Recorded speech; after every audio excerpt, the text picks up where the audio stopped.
모두의 채용 톡톡 구독, 좋아요, 알림 설정 부탁드려요. 네, 방대한 취업 빅데이터 속에서 핵심 정보 전달해 드립니다. 취업 GPT 더빅스쿨의 이건 강사님과 함께합니다. 안녕하세요. 안녕하십니까. 네, 오늘 제가 첫 방송인데 어떻게 잘 한 것 같나요? 너무 잘하셨어요. 아, 정말요? 잘 부탁드립니다. 잘 부탁드리겠습니다. 네, 이제 본격적으로 시작을 해보겠습니다. 네, 오늘의 취업 GPT, 쌤, 오늘은 어떤 주제를 가지고 이야기를 해볼까요? 오늘은 새마을금고 사태에 대해서 한번 이야기해 보려고 합니다. 이게 사태라고 해야 될지 사고라고 해야 될지 아니면 아직까지 온고잉이라고 해야 될지는 약간 아리까리하지만 그래도 이제 여러분들이 아마 이렇게 얘기하시면 뉴스에서 많이 보지 않았을까 싶어서 이렇게 정리를 해봤습니다. 네, 새마을금고 이야기 익히 들어서 좀 알고 있긴 한데 최근 뱅크런 사태가 있지 않았나요? 맞습니다. 이제 많은 분들이 이제 새마을금고에 찾아가서 빨리 돈을 인출해야 된다라고 해가지고 자기 돈들 막 싸들고 가서 막 다 내놓으라고 이런 얘기들이 있었죠. 근데 네. 이게 우리나라 은행들이 대출 연체율이 상승한 것과 연관이 있었어요. 그러다 보니까 이제 그 중에서도 새마을금고의 연체율이 다른 상호금융에 대비했을 때 굉장히 빠른 수치로 상승을 했었고 그러다 보니까 이게 3월, 4월에도 이제 뱅크런 관련되어진 이슈가 발생했던 것이 사실이고요. 최근에도 또 이제 뱅크런 다시 생기면 어떡하냐, 이거 진짜 새마을금고 무너지는 거 아니냐 이런 얘기도 나왔던 것이 사실입니다. 네, 그렇죠. 그러니까 본격적인 이야기 나누기 전에 일단 새마을금고가 어떤 기관인지 짚고 넘어갈 필요가 있을 것 같은데 설명해 주시죠. 네, 이름에서도 보시다시피 새마을금고, 새마을운동과 뭔가 연관이 있어 보이지 않습니까? 1960년대에 우리나라 새마을운동 시작할 때 그 기원이 있다라고 해요. 그래서 이제 당시에 정말 웃긴 게 이 동사무소 바로 옆에 이 새마을금고의 본체가 있었다고 합니다. 그러니까 동사무소랑 같이 있으니까 뭔가 국가기관처럼 느껴지는 그런 구조가 있었죠. 네. 당시에는요, 상호 부조라든지 서로 일손돕기, 개, 두레, 향악 이런 거죠.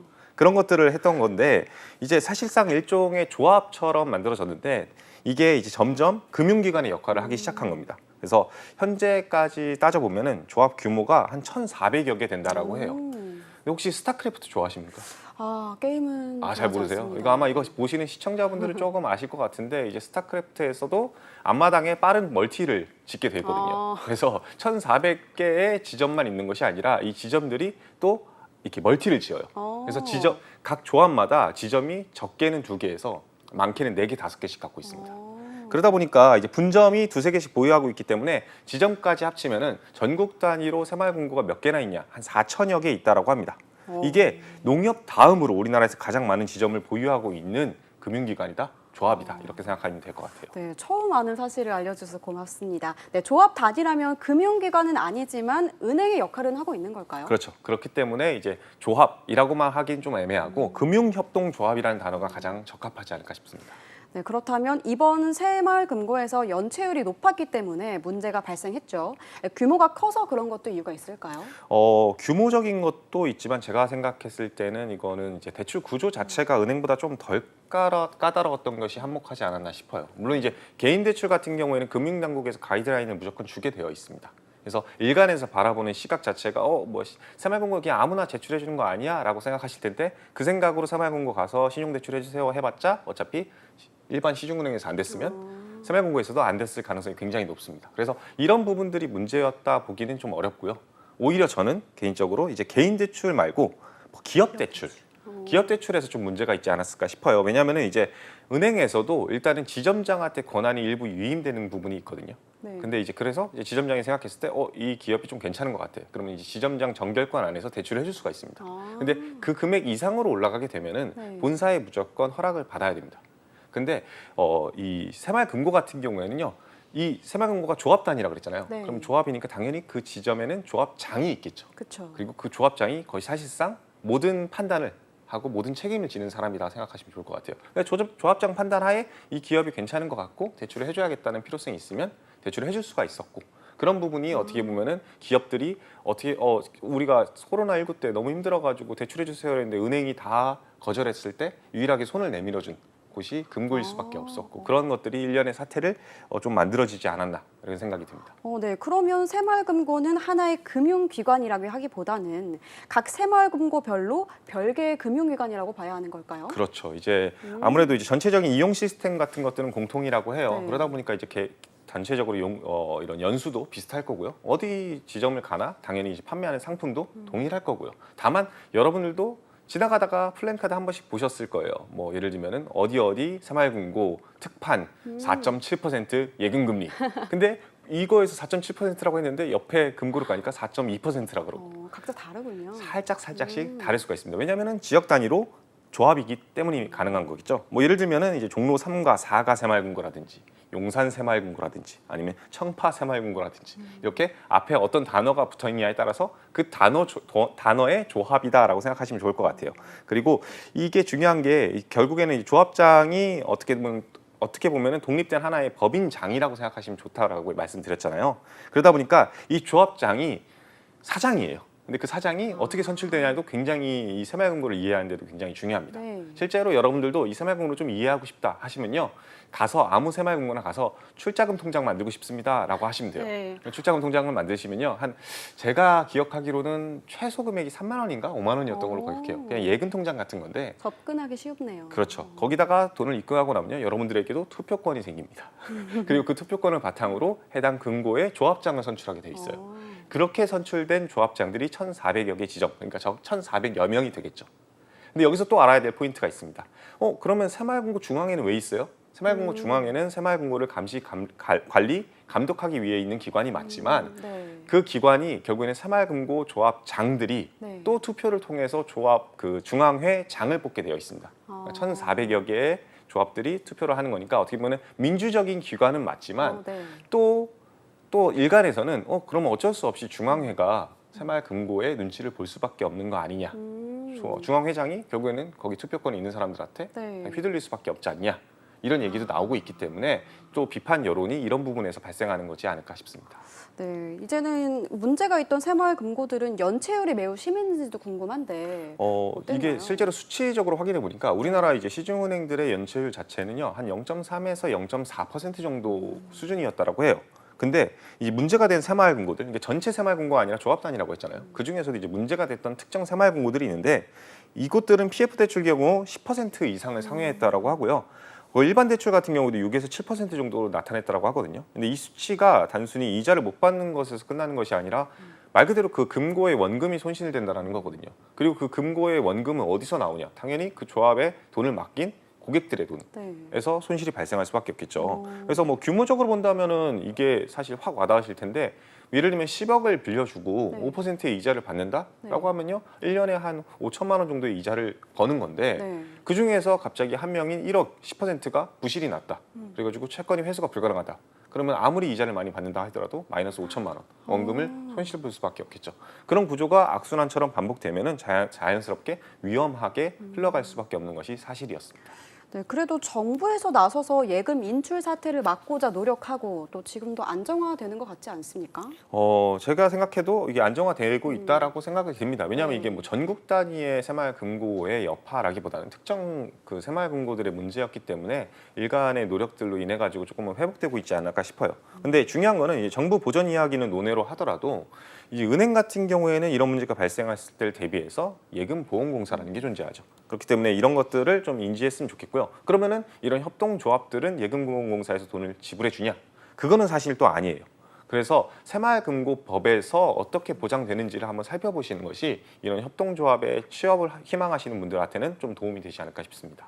네, 지금까지 말씀하신 새마을금고 사태, 중요한 이슈는 맞지만 이 이슈를 취준생들이 알아야 한다고 선정한 이유가 있다면 어떤 걸까요?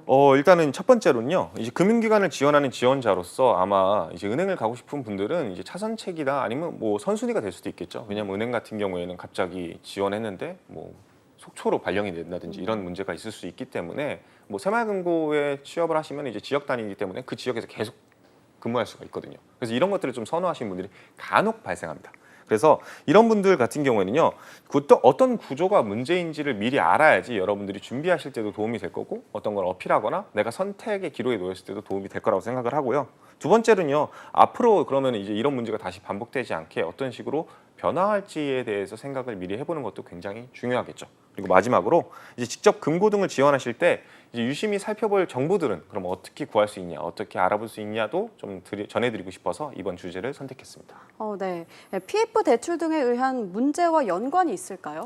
아무래도 이제 새마을금고 중앙에도 이걸 오피셜하게 발표를 했습니다. 그게 뭐냐면은 부동산 경기가 안 좋아지면서 건설업, 부동산업을 여기하는 기업들의 경영이 악화돼서 관련 대출의 연체율이 높아졌다라고 설명을 했습니다. 그러니까 이거는 팩트인 거죠.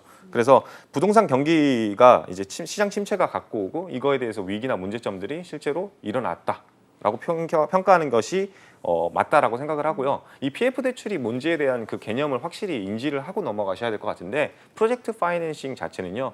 토지를 갖고 있다라고 하면요. 토지 금액을 제외하더라도 일단 건물 지을 돈이 좀 부족한데 일단 빌려줘봐.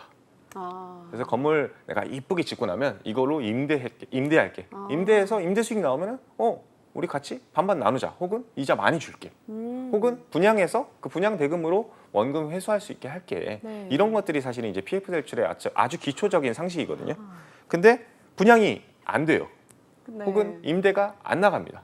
그러면 연체가 발생할 수밖에 없는 거겠죠. 이런 문제들을 보여주는 거기 때문에 이 채권 관리와 기업 대출의 심사 시 단순히 이제 기업의 평가라든지 채권의 평가 이전에 앞서서 이 부동산의 평가라든지 경기에 대한 평가도 함께 이루어져야 되는 것이 팩트이다. 그래서 리스크 관리를 어떻게 하는지 그 역할에 대해서 심도 깊게 고민해 보는 것이 중요하다는 사실을 여러분들한테 꼭 말씀드리고 싶었고요. 네. 그리고 총체적인 관리 측면도 한번 살펴보시는 것이 굉장히 중요할 것 같아요. 예를 들면은 은행 같은 경우에 여러분들도 아마 이런 BIS 비율이라는 단어를 들어본 적이 있을 거예요. 근데 그것이 어떻게 보면 지급 보증을 얼마나 해줄 수 있는지, 지금 언제나 얼마나 돈을 갖고 있는지에 대해서 이야기를 해주는 건데 새마을금고 중앙에도 지급 여력이 어떤 식으로 채우고 있는지를 살펴본다면은 단순히 숫자 놀이가 아니라 얘네들이 얼마나 건전하고 안전하게 돈을 운용하고 있구나라는 사실을 알 수가 있겠죠.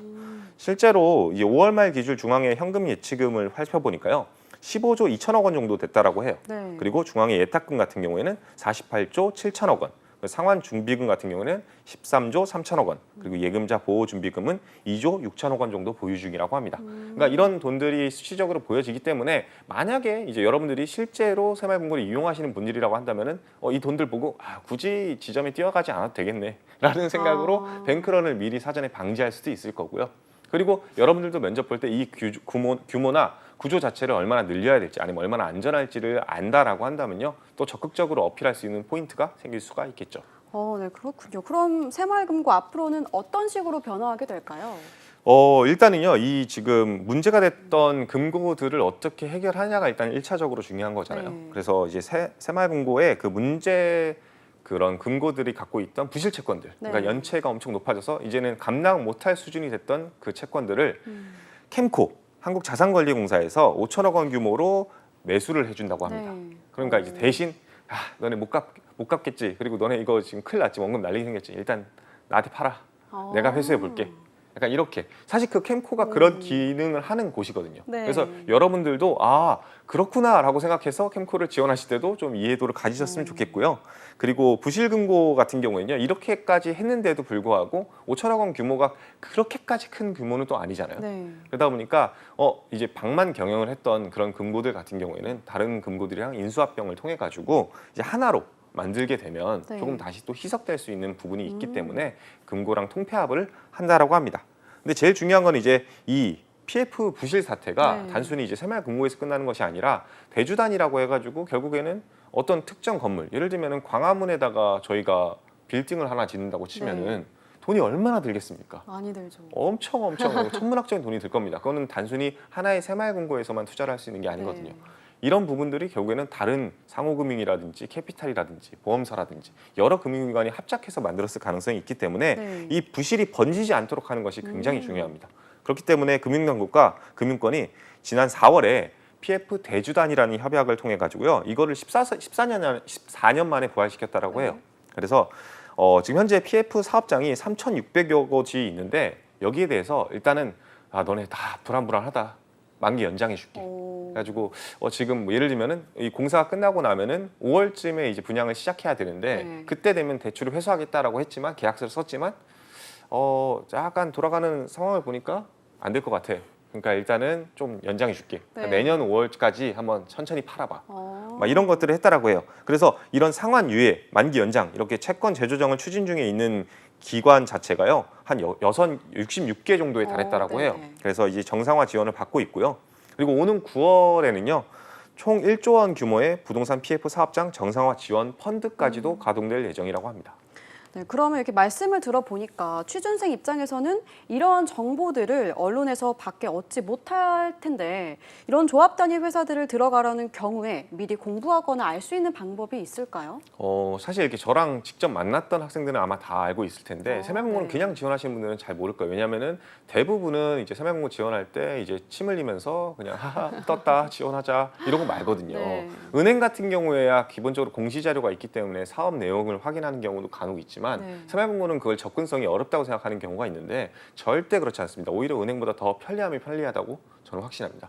왜냐하면은 새마을공고 중앙회에 찾아가시면요, 네. 그 홈페이지에 각 금고별로 정기 공시를 통해서 임직원 수부터 재무 손익에 대한 이야기들을 모두 공시하게끔 되어 있어요. 네. 물론 이제 아직까지도 이거에 대해서 비판 여론이 있긴 합니다. 왜냐하면 이게 6개월마다 한 번씩 하니까 네. 조금은 늦다라는 그런 얘기도 있지만 네. 어느 정도 반년이라고 한다면 취준생 입장에서는 충분히 정보를 습득하기에 차고도 남을 수치거든요. 네. 그래서 매출 채권이라든지 대손 충당금이라든지 연체 사실을 확인하는 방법은 무궁무진하기 때문에 네.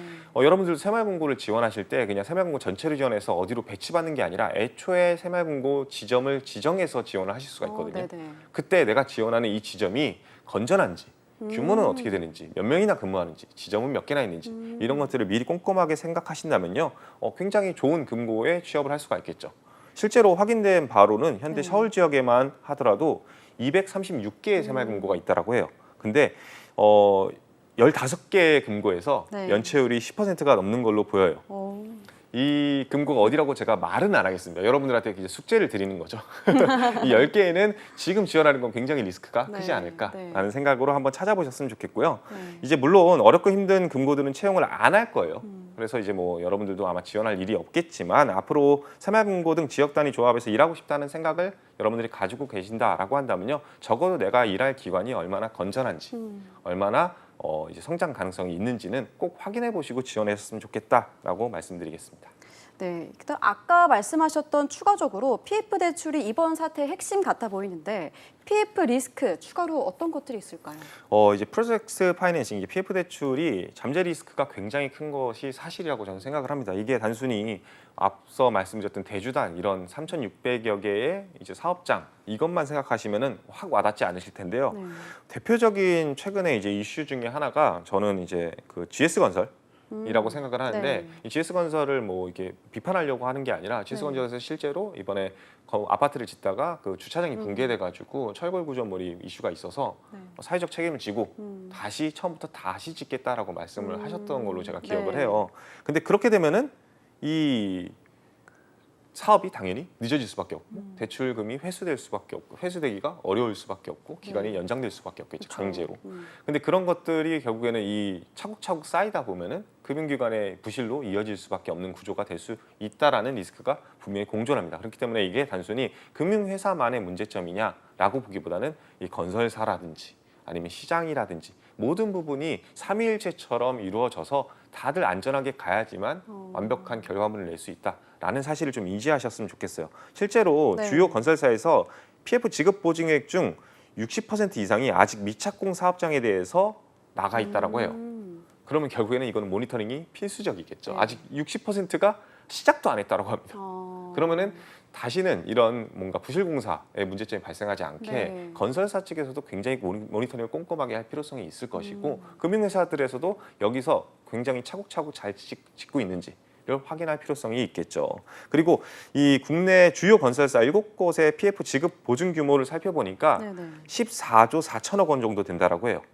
그러니까 이게 굉장히 금액이 크죠. 네. 만약에 무너진다라고 한다면 진짜 이슈가 될 수 있기 때문에 정부에서는 각종 지원 대책을 쏟아내고 있는 거라고 생각을 합니다. 그래서 여러분들이 너무 이런 부분에서 걱정을 미리 하실 필요는 없다고 생각을 합니다. 하지만 이제 취준생들 입장에서는요, 네. 각 건설사들이 그럼 네. 이 위기에 대해서 어떻게 대응을 하고 있는지를 한번 살펴볼 필요성이 분명히 있고 네. 그리고 금융사들은 어떻게 바라보고 있는지도 꼭 확인해 보시는 것이 여러분들의 인사이트를 넓혀주는데 굉장히 도움이 될 것입니다.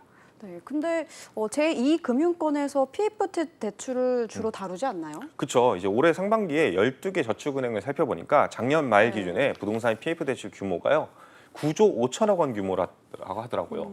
이게 자기 자본 대비했을 때는요 225%. 그러니까 자기 자본보다 2배 이상 나간 거죠. 그쵸. 그리고 총 대출 대비했을 때는 30% 수준이라고 해요. 그러니까 대출 중에 3분의 1이 부동산 관련, PF 관련 대출로 나갔다. 이거는 굉장히 많이 나간 겁니다. 네. 근데 이제 부동산 경기가 빠른 호전은 당분간 어려운 것이라는 의견이 사실은 지배적이잖아요. 뭐 어떤 분들은 이제 부동산 시장이 다시 호황으로 접어들 거다. 네. 어떤 분들은 더 떨어진다 하지만 일단 아무래도 좀 70% 이상은 좀 아직까지는 어렵다라고 이야기하는 것이 지배적인 만큼 이런 부동산 관련 익스포저의 모니터링이 저축은행이라든지 보험사라든지 캐피탈사라든지 이런 제2금융권을 희망하는 사람들도 굉장히 큰 이슈다라는 것을 인지하시고 생각을 많이 해보셨으면 좋겠다라는 생각을 하고 있습니다. 아, 네.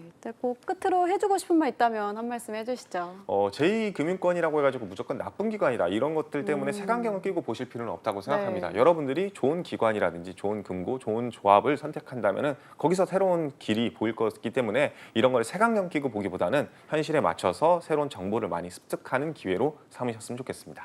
네, 지금까지 더빅스쿨 이건쌤과 함께했습니다. 감사합니다.